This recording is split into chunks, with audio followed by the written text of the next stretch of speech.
Good morning, viewers.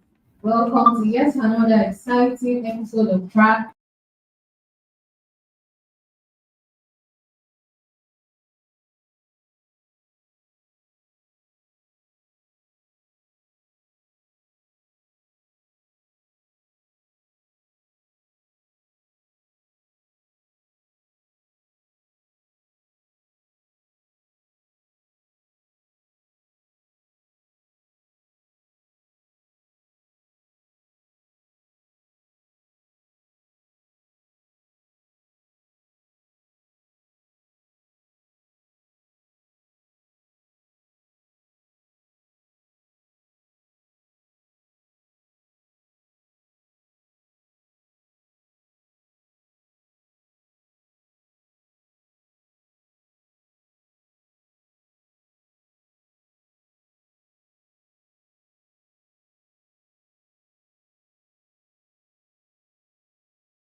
There are when the students have to come in or the point of entry to the university, there must be some routine tests that has to do. The students, however, must always come with a medical report. You know that. From there, we, the medical section, we also have to do the screening.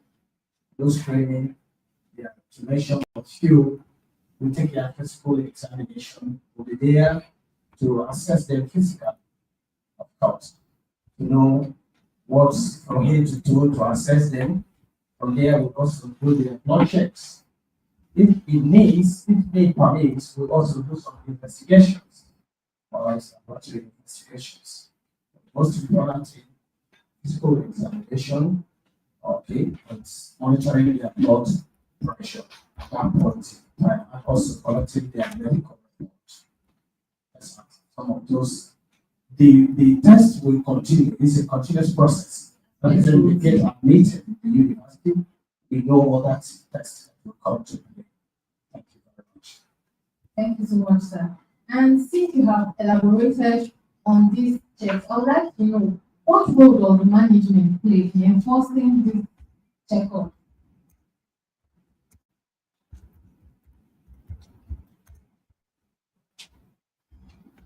The role that the management plays will enforce this. Of course, we know that the university, so to speak, they have a particular, the university should bring a policy document. A policy document. This policy document is very, very necessary. All right, it is this policy document that the university they will specify on how medical screening should take place. It can be quarterly. If the university comes that these medical checkups should be quarterly. What I mean by quarterly, that is 4 times in a year. And that 4 times in a year can be taken in 3 months interval. That is 4 times in a year. That is 3 months interval.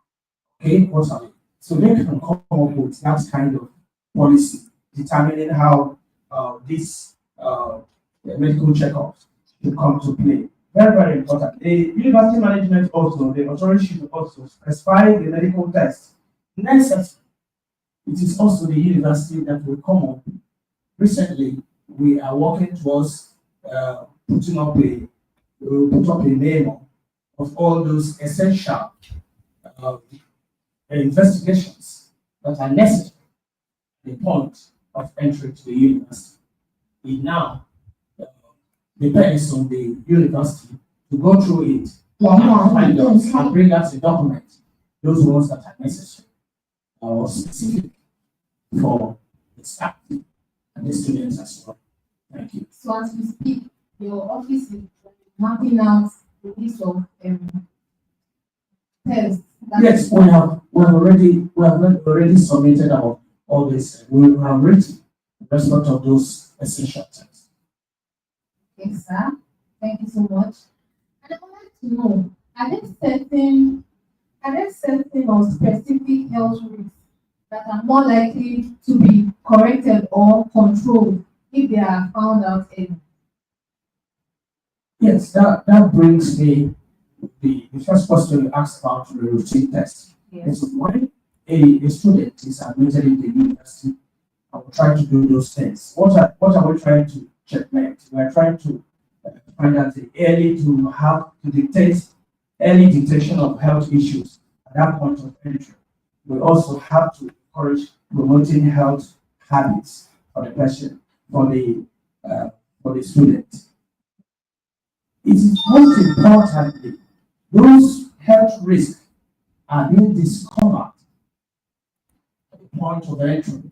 Yeah, like let's take for instance, for people with elevated blood pressure, all right, that's the risk. You can easily, get them at that point of entry. Those while we're doing our medical checks at the point of entry, we can definitely find out the people that the people that have elevated blood pressure. We can also find people that have eye visual impairment. Through that, we can also, because that will give us a leeway to know how to handle them.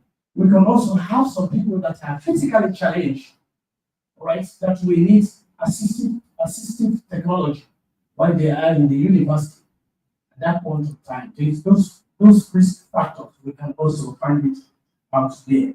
So this we can also find people that are obese, people that we discover that these people their body mass index is tilted to obesity. We can also find out at that point in time and know how to counsel them in respect of their diet. Yes, because prevention is better than cure. Over to the admin officer, I would like to ask, when these screening, when these screening examinations, medical screening examinations are carried out, and the medical history of students and by extension staff are released, I want to know the confidentiality. Can the students and staff trust that their medical history do not, leave at the university clinic? Thank you. Coming to patients record, students and staff, we do everything necessary to make sure that information, sensitive information pertaining health are not divulged to people that don't have anything to do with it. So we structured our records in a form that is only the officers that have things to do, that can access our medical records. So, and before we take information or record from patients, we will seek the consent of the patient, because the patients will authorize that so information that is given it out without any correction. So we try as much as possible to maintain confidentiality of records of diagnosis. So all these things are not public, they are confidential. So we try our best to keep them confidential. Thank you. So I would like to know, are parents and guardians contacted in case their wards are in facing life-changing, their life-threatening diseases? Are they contacted? Of course, we do that, but it depends. Sometimes we also do referrals. There's a kind of sickness or ailment that the patients may have, and it warrants to refer to another place or hospitals for medical assistance. So in this kind of scenario, the parents or the guardians will be contacted At least let them know the whereabouts of documents. Also, agriculture, we are still running on clinic and we hopefully soon our clinic may be upgraded to the primary health center. So for the moment, we are calling on parents depending on this diagnosis. Thank you. Thank you. Can I shed more light on what the sir has said? Definitely, in medicine, you're not the be all. So you must have to seek for the expert's knowledge or second opinion. Very, very important. You are not the arbiter of knowledge when it comes to medicine. So what happens to the clinic is very simple. When we get staff or rather students as well, who has one illness or the other that cannot be handled by us, definitely we have to put up a referral. Of course, there are even in NHIS book, okay, they also cover referral purposes. And before referral is introduced, you must have to, a referral line must have to be established. There must be a clinical basis for that referral.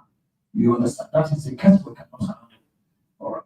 A referral letter must accompany every case. So there are three basic things before we refer. One, we have to refer to a secondary unit. Because if our own is a primary unit, we have to refer to a secondary unit or a tertiary unit that for expert management. Of course, there must be a referral line that is established. Secondly, there must be clinical basis. We cannot handle that case. And then a referral letter, we have to accompany the patient.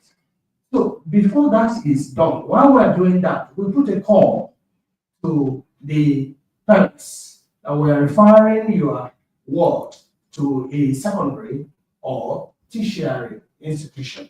What that happens, because the student is going outside the corridor of the university.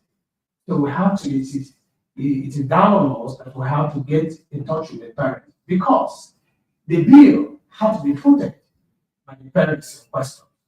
So apart from putting the bill, we make sure that the patient is also taken care of.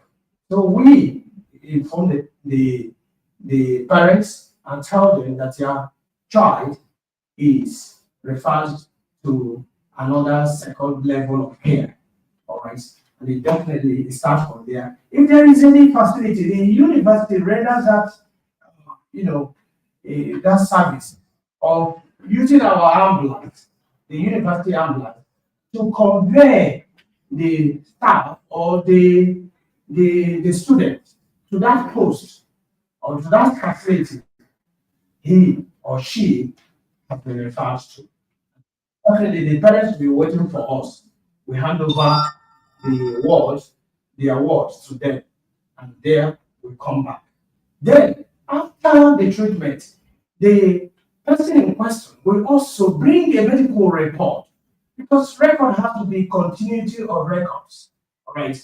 Once the doctor has some of the drugs that he has placed the present will not document it, file it in the patient's folder for continuity of care.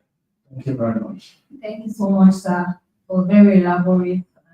Okay, I appreciate that. I would like to find out how do undetected health issues affect students' academic performance? Wow. You see, once you don't, that's why the university has taken pains at the point of entry to catch them young at that moment. Because in a way, if you do not detect those ailments or sicknesses at the point of entry, then there is harm towards it. All right. What are those harms? You'll find that in the patient there may be an absenteeism of the person in question because of illness. All right. There may also be a sudden death. All right. The person may suddenly die. Yes, we don't pray for that. Definitely, we don't pray for that. You see, medicine does not deal on assumption. We are specific because prevention is better than cure. So when we make a statement, we know why we made that statement. All right. You have to if you're not dictating, if you do not do all those things, the rate of absenteeism will increase. Some students we definitely not attend lectures because of ill-health, and that will affect their grade. They find a point. All right, they may have problems in between. You never can tell. So it is far, far better. Even some staff that may even reduce their productivity as well, because they too. There's also what we call presenteeism. All right, there's both absenteeism and presenteeism. Yes, you are present, but because of ill health, you cannot perform optimally. You cannot put on the best. That will also affect the work dynamics. Or with other your colleagues, the output will be reduced. So these are some of the things that we have. We are saying that we should checkmate all those negatives. Thank you so much, sir. But I would like to know, at what point do a student or member of staff report to the clinic for test or medical checkup? Like what symptoms should warrant coming over for medical checkup? Just I have said it. Specific times during which medical checkups are most crucial, of course, and why. Of course, I have said it at the point of entry. We should try to catch them young, which I have said that. After their long break of holidays, there's a time they go for long breaks. After their semester workload, they are told to go home. We should be able to make sure that when they are coming back to the campus, we try to check them again. It's very bad. During their inter-faculty sports activities and physical activities, there's recently they held their inter-faculty sports activities. During that period, before that period, they can be mustered to the clinic, orderly, by department, the way we choose, and they will come and we will take. That is to ascertain because we have sports issues. All right, we have sports elements, sports activities, sports trends that can happen as they are doing sports. There are some certain things that can come. You can have a sprain, you can have muscle pull, all those and that. If your BP is so high, we will advise you not to go for one activity or the other, especially like playing football. All right. So these are some of those things. During their inter-sport activities, we can also take care of them. Before major exams, to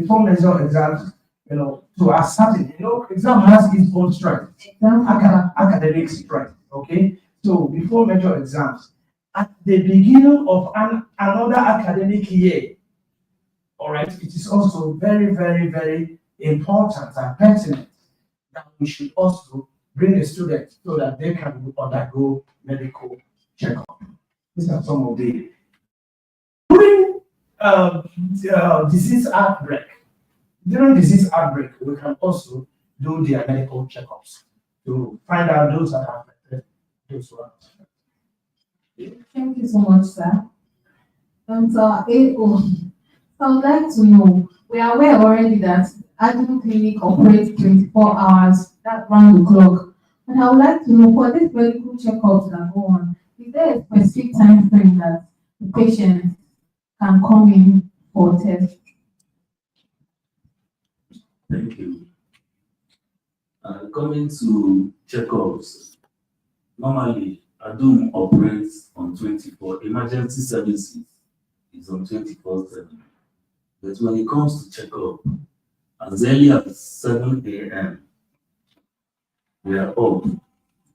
So while we made it 7 a.m. is for staff that will be going to offices and students also that have early morning lectures.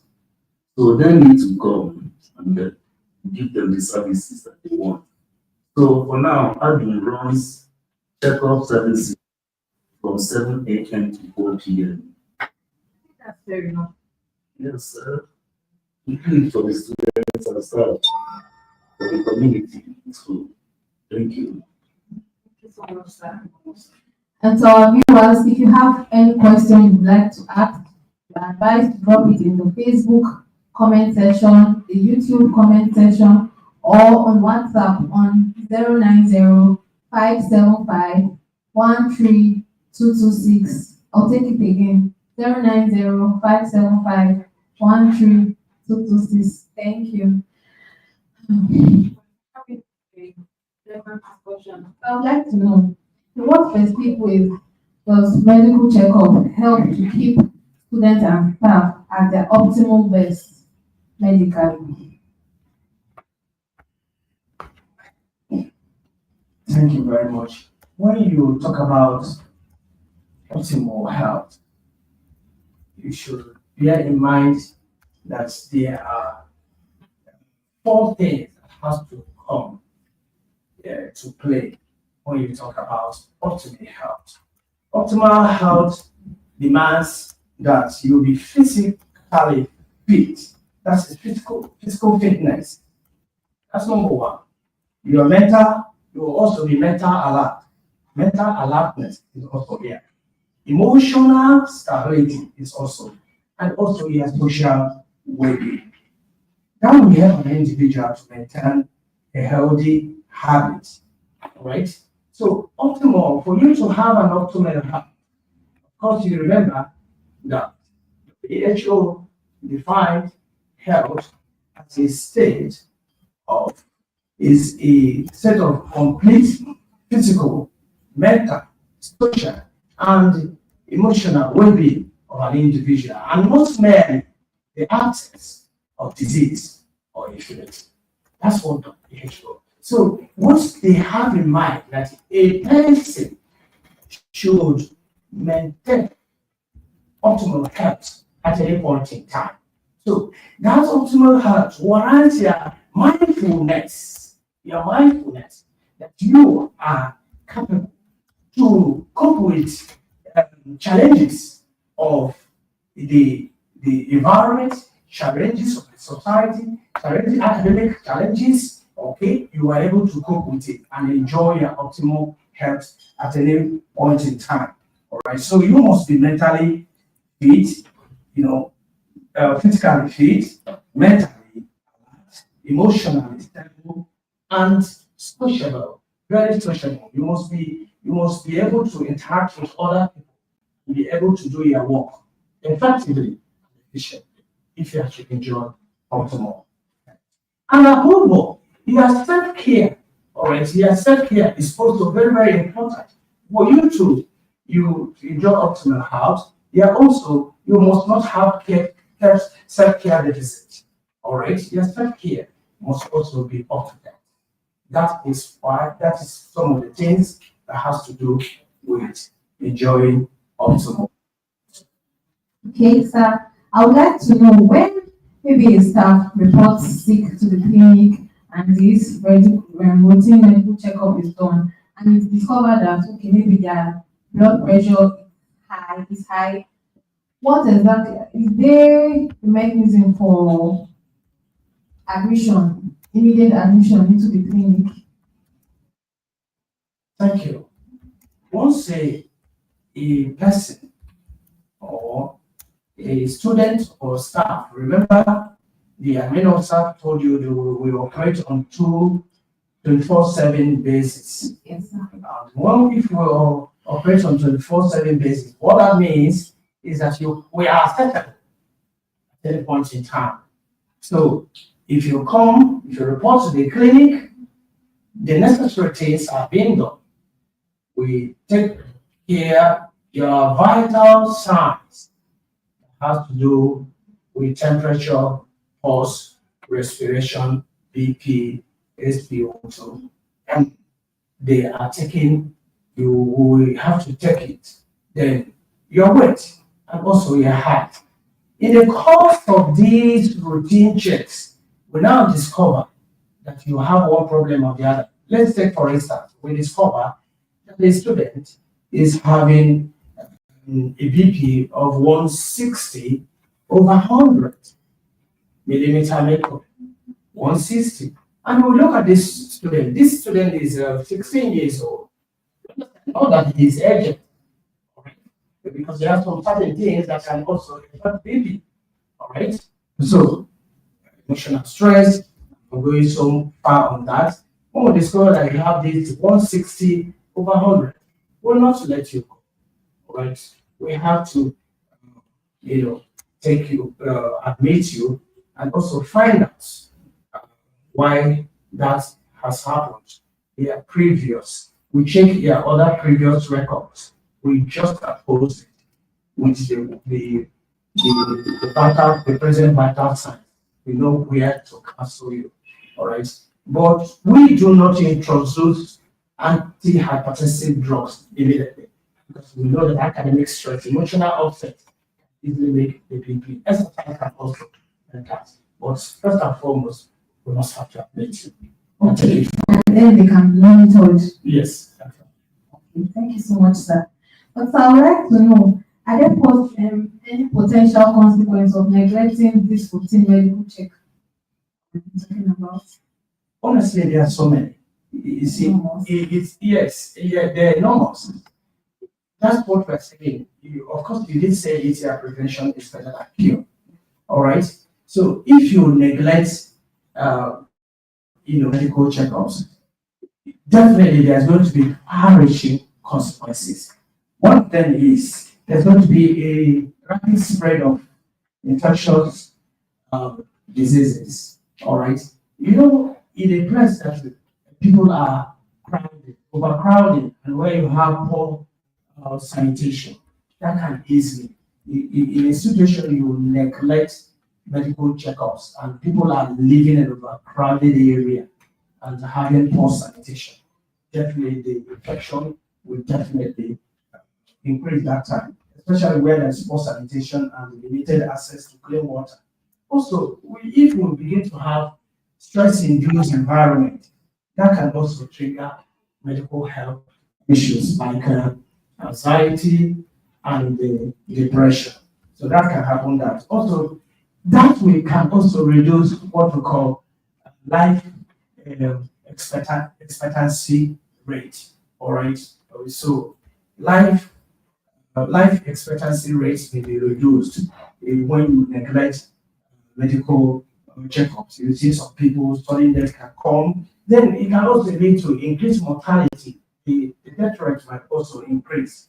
So these are, especially in a densely populated environment, these are some of the things, of course, we will continue to make sure that those neglects are prevented or treated. So you're advocating for early detection. Excellent.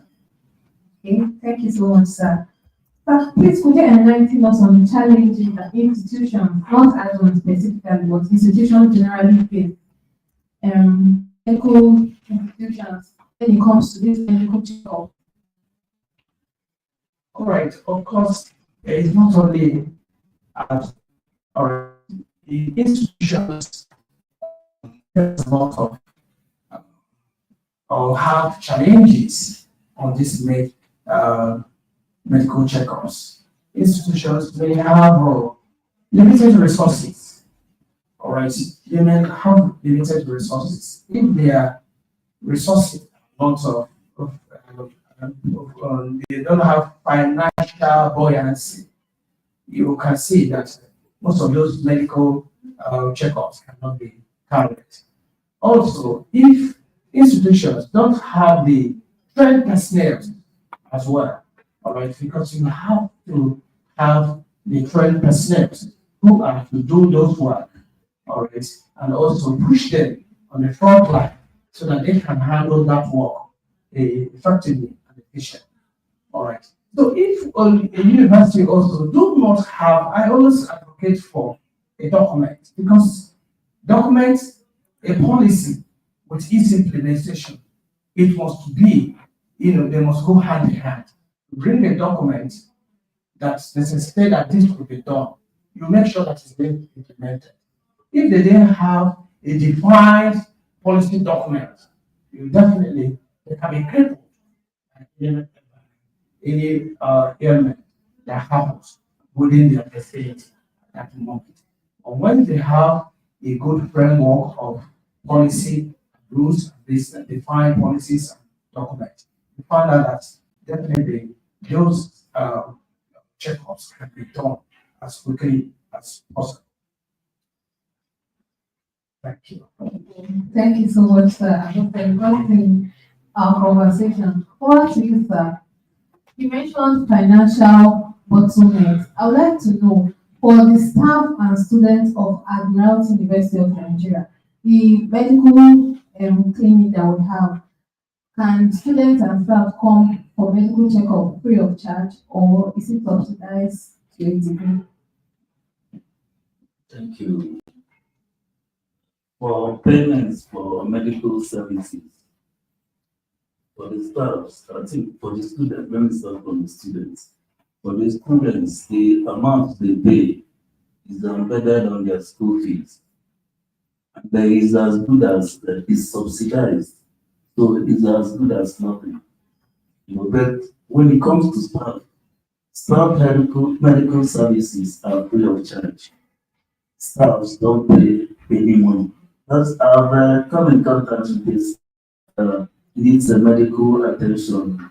And he was asking me, say, how much, how do we operate? So I made it very clear that we run on free services for staff. So students also have little to pay for the services. So thank you. Thank you so much. Let me also share my thoughts. As far as our ADU is concerned, I have not seen students do not all that we don't receive anything from the students, also the staff. And that is why we are on the process of crediting ADU, primary health facility. In the near future, the National Health Insurance Scheme protocols will come to do the necessary things. Because as it is now, there's no student that pays any fee. Of course, during the point of entry, if the university has a document that states that this and this can take place, I know that the students will comply. That is why each time we make our requisition, the university honors it. We want to buy drugs, the university honors it.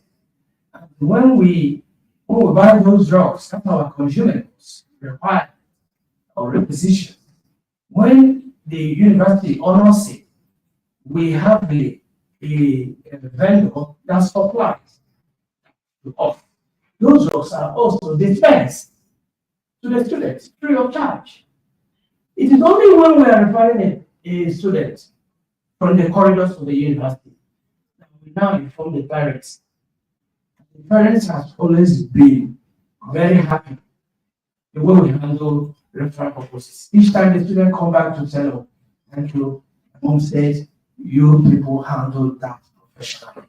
Thank you very much. So it is them that will now foot the bill in that place.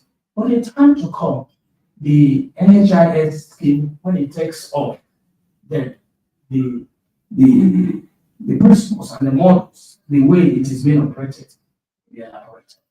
But for now, I don't think that any staff or any student is fast. Thank you. Okay. So our students out there and to members of staff, you have heard it. If the clinic has been paid for already and you don't have to pay for it. So I would like to know, in what ways can technology improve productivity of clinic staff to ensure that they're able to serve Adum community better? Wow.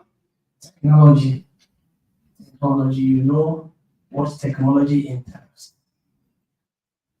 Technology has taken almost all the aspects of human endeavor. So you are aware of the artificial intelligence, or you are aware of robotic surgery. All this, they all have to do with technology. All right, technology will go extra mile. The usefulness of technology cannot be emphasized because it will help to the benefits are far-reaching. What that will help us to do is to help us to centralization of data storage. Technology can help that. Technology can also help to secure sharing of data. Technology can also do that. Technology can also help to real-time update. Real-time update. Now you are in your village and you can also access your data online. All right, which a kind of application that is being used. It can help for early diagnosis, remote consultation, telemedicine. These are what technology can do. In fact, it is very, very good. You cannot overemphasize it. Technology does a lot of things. Appointment scheduling. Technology can also do that. There are some applications you can install. They can diagnose. They can also schedule appointments. These are what things that technology can definitely help us. All right. It can also make us to have data capturing easier and faster and more accessible. Thank you so much, sir. I picked out telemedicine and I picked out scheduling of appointments, and that would be lovely to introduce him. So we have some questions from our viewers, and I will be asking the first one. I want to appreciate the track team for their consistency. But my question is, if you say that they should come, I think they mean patients. The patients should come whenever they come back to school. Don't you think it's too frequent?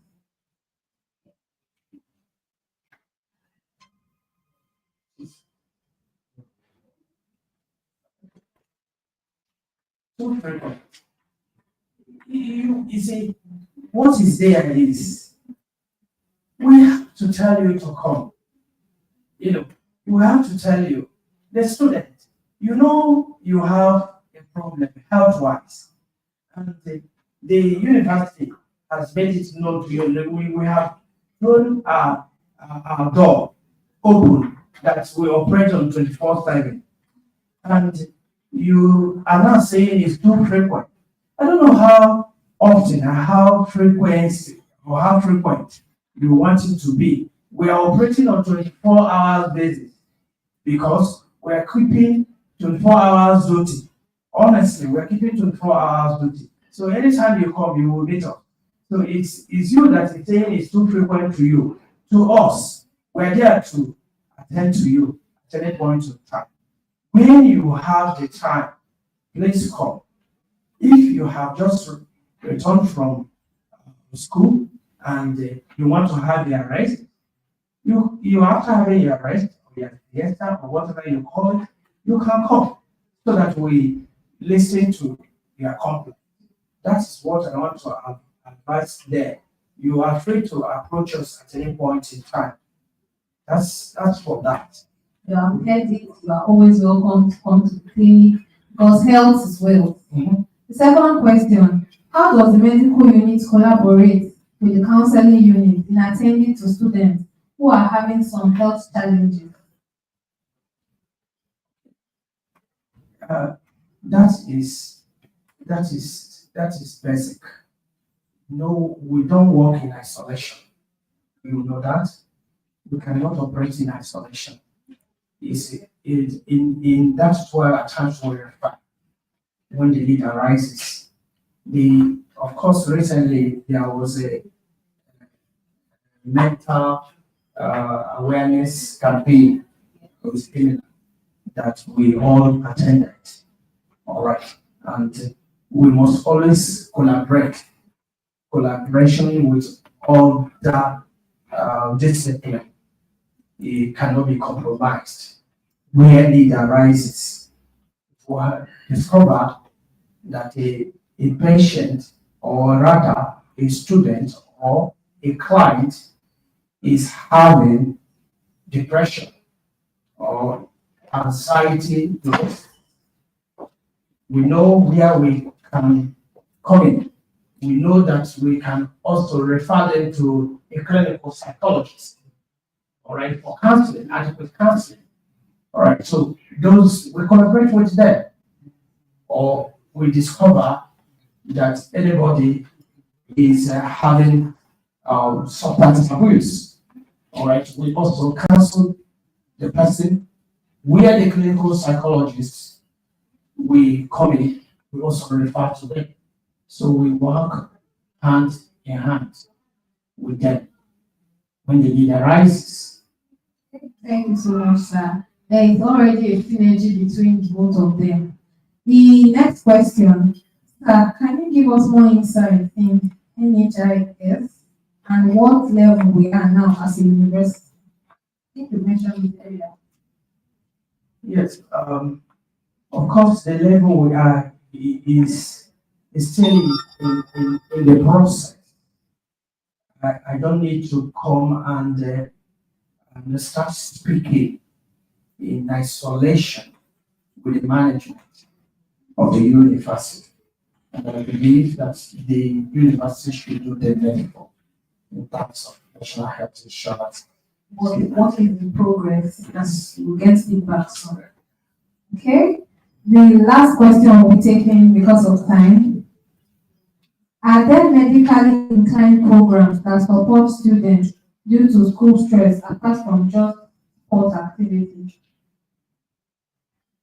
Medically inclined program. Medically inclined programs. Yes, of course. Definitely, we intend to, just like if you look at the school activity events, the school activity events, the program of events of the university, okay, we also try to come in, we have our own program of events starting the first semester to the end of the The program sort of sensitization or outreach. Yes, they are all encompassed. It is either the within the campus, we also can also do some outreach. All right, we can do some outreach. We can also do some inspect their hostels at any point in time. We go to that place and inspect their hostels, and also we can give them lectures or seminars on personal hygiene. How to stay healthy. So these are some of those things. During infectious outbreak, we can also enlighten them. When there was COVID, Yes. everybody was panicking. Exactly. Okay, recently you are aware that some of Apollo were having Apollo, Apollo viral conjunctivitis affecting some of those students. So what we do, we try to isolate them, and those that must have contact with them, we try to quarantine them, all right, as well. So these are some of those things. After the university, we can also try to do some medical crafts on the infinite analysis to also decide to do one thing or the other in the nearby community so that they will also feel our presence. These are some of the things that we do. As someone is asking, in the case of an outbreak of infectious disease, how do you communicate about it to the members of the university community? And what other measures does your unit put in place? You say quarantine and but we would like to know how do you communicate it? Like this Apollo that went around, how do you communicating in the university community? That's our students. Yes, of course, we're trying to, in any outbreak of communicable disease, what we do is for early detection and reporting, we must have to encourage early detection and reporting. Once we have done that, I think we have done that to put up a write-up and tell the management this is what is happening at present. Early detection and the reporting. Then we also go into action to isolate and quarantine, which I have earlier mentioned. We, after that again, we do what we call contact tracing. Those that are affected must have had a contact with another person. So we try to trace those ones they had their roommates, we try to trace how many. Of course, this is something we do very lovely. We want to know how many people that are packed in the room, the one that is infected, the ones that are on a high risk weight level, those ones that have not gotten it, but they are sharing the same apartment or some room with that person. That's what we mean by contact tracing. We also know how to deal with those things by having personal protective equipment. We must have all those PPE, our gloves, and our masks. So that then public health education, we must also how to keep the environment neat or tidy at all times. Very, very much important. When enhance surveillance, we have to enhance surveillance, going to find out exactly those that are infected, and also bringing it to the notice of the management. This is presenting a data, a defined data, a statistical data of those who are affected, hiding the people, because there is going to be anonymous. You're not going to mention any person. Then, when you are relaying that surveillance data to the management, you just have to code it that these are the people that are affected without mentioning names. That are some of those things we contact the rate of any communicable incidents. Okay, thank you so much, sir. Wow, today we have learned a lot, unlearned and relearned about the role of medical checkup in campus. And just before we go, I will be asking, do you have any final words for our viewers out there? Yes, my conclusion is always like this, health is what? Health is what? I desire that every one of us should always be in the right frame of mind, what we call compassionate right frame of mind at any point in time. So where need arises for you to have an access to us in the clinic, oblige yourself. Don't treat yourself. Don't resort to self-medication. Avoid it. Seek help where necessary. When we stick to this, definitely that optimal health we're talking about, all of us will enjoy it. Thank you very much. Thank you so much, sir. And sir, do you have any final words for us? Yes, my final word is this: don't wait when your sickness brings you down.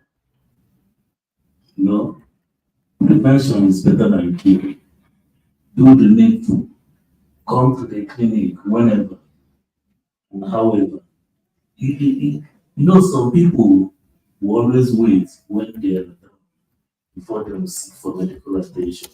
But I would advise, once you're having any symptoms, or just even if you're fit, you can as well come for medical checkups. Thank you. To our viewers, thank you so much for joining us today. Do join us next time, next week, same station. Thank you.